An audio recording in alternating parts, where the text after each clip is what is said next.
Hi friends, and welcome to another training. My name's Abby Brown, and I'm owner of the Brownstone and creator of the Design Your Dream Wedding program. Today we are going to talk about something that I get asked all the time, and it is about the walking order for your ceremony. Did you know that walking order is also called processional? So, who should walk who down the aisle? I will tell you that it really varies depending on a couple different things. One, where your ceremony is at. If it is at a certain house of God or religion, sometimes they will have a specific processional and order for events. But today we're going to talk about the typical, the normal. If you are having a backyard wedding, if you're having a wedding in a church, if you're having a wedding at the Brownstone in our back lawn, this is how we would suggest lining up your wedding party. First and foremost, let's talk about timeline. So we like to see the bridal party hidden about 30 minutes ahead of time, because you know that guests start arriving around that 30 minutes ahead of time before the ceremony. So if you don't want anyone to see you before your big walk down the aisle, you want to be sure that you are hidden somewhere. So we do like that 30 minutes ahead of time. And we at the Brownstone are right on time. So our coordinators will come get you about 3 minutes before you're ready to walk down the aisle and start lining everybody up. For that lineup, first off is your officiant. Your officiant is really the note and the signal that the ceremony is about to start. You may have noticed if you've attended other weddings that there isn't a whistle, there may be a change in song, but there isn't really a this is starting. The way that we signal to the guests that the ceremony and the processional is starting is that the officiant walks either down the aisle or they can come in from the side and go up to the altar space. So the officiant is really that start of the ceremony.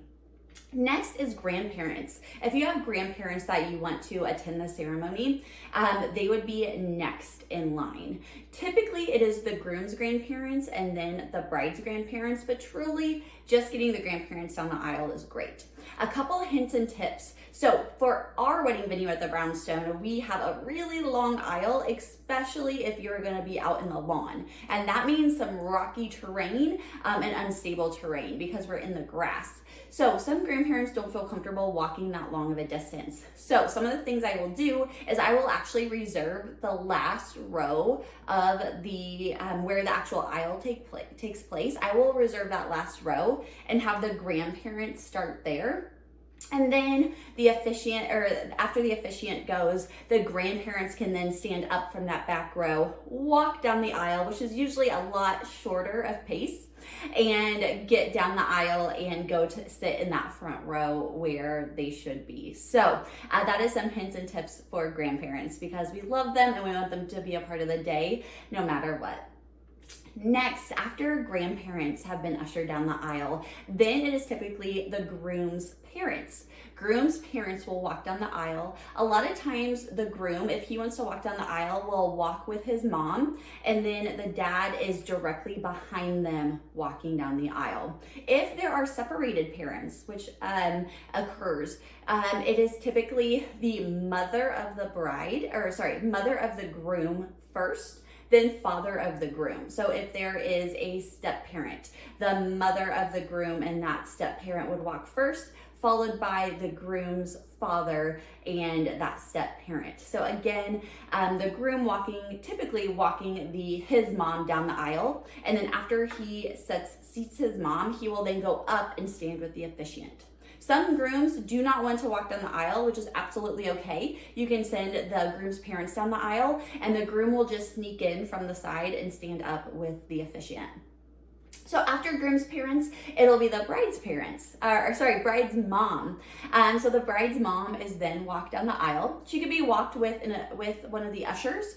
The groom can come back and take her up, or if again it is a split family, she can walk with her significant other as well, or a sibling of the bride. Lots of options there, but again, it is the bride's mom who then kind of ends the family processional. Next will be the bridal party.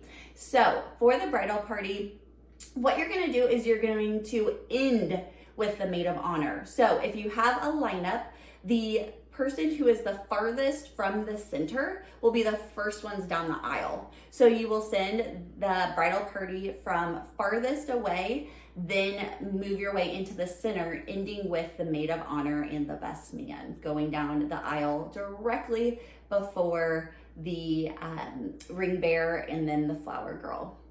A couple of notes if you are having both the bridesmaids and the groomsmen walk together down the aisle.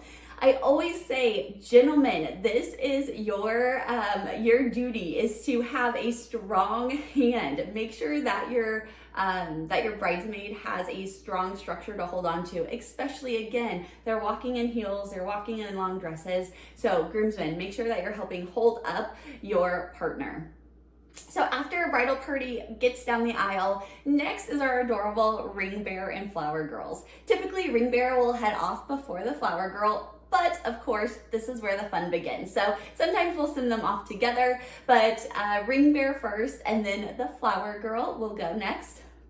Then, of course, the beautiful bride and her father will go next. A couple things to think about is, again, my same tips to dad. Help keep your daughter up, right? Like, you are the rock. You've been her rock forever. And now it is your time to be her rock as you are walking down the aisle. So make sure that you help keep her up. And as you are walking down the aisle, have your coordinator, your venue coordinator, somebody behind you fluffing your dress, so that way you have beautiful pictures as you head down that aisle. Be sure to smile, be sure to be in the moment, and most importantly, make sure you make eye contact with that spouse of yours, because your fiance is going to just lose it when they see you walk down that aisle. So, to recap, first, we have officiant, who walks down the aisle, really starting the ceremony. Next, grandparents. Next, the groom's family. Then the mother of the bride.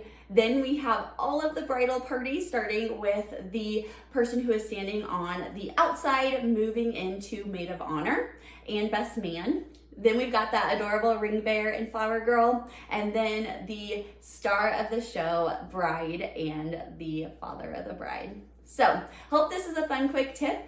Be sure we have a link to a checklist and a link to a walking order in this video, and we cannot wait to see you in the next training. Happy planning!